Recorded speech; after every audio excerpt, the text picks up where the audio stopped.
Did you know Emperor Nero might have been the world's first disaster artist? When the Great Fire of Rome erupted in 64 AD, Nero was 35 miles away at his beach house. But here's where history gets twisted.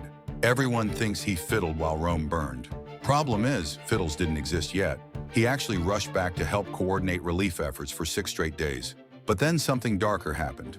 While Romans suffered, Nero saw opportunity in the ashes. He grabbed the cleared land where 10 of Rome's 14 districts once stood and built his massive Golden House palace, complete with a 120-foot bronze statue of himself.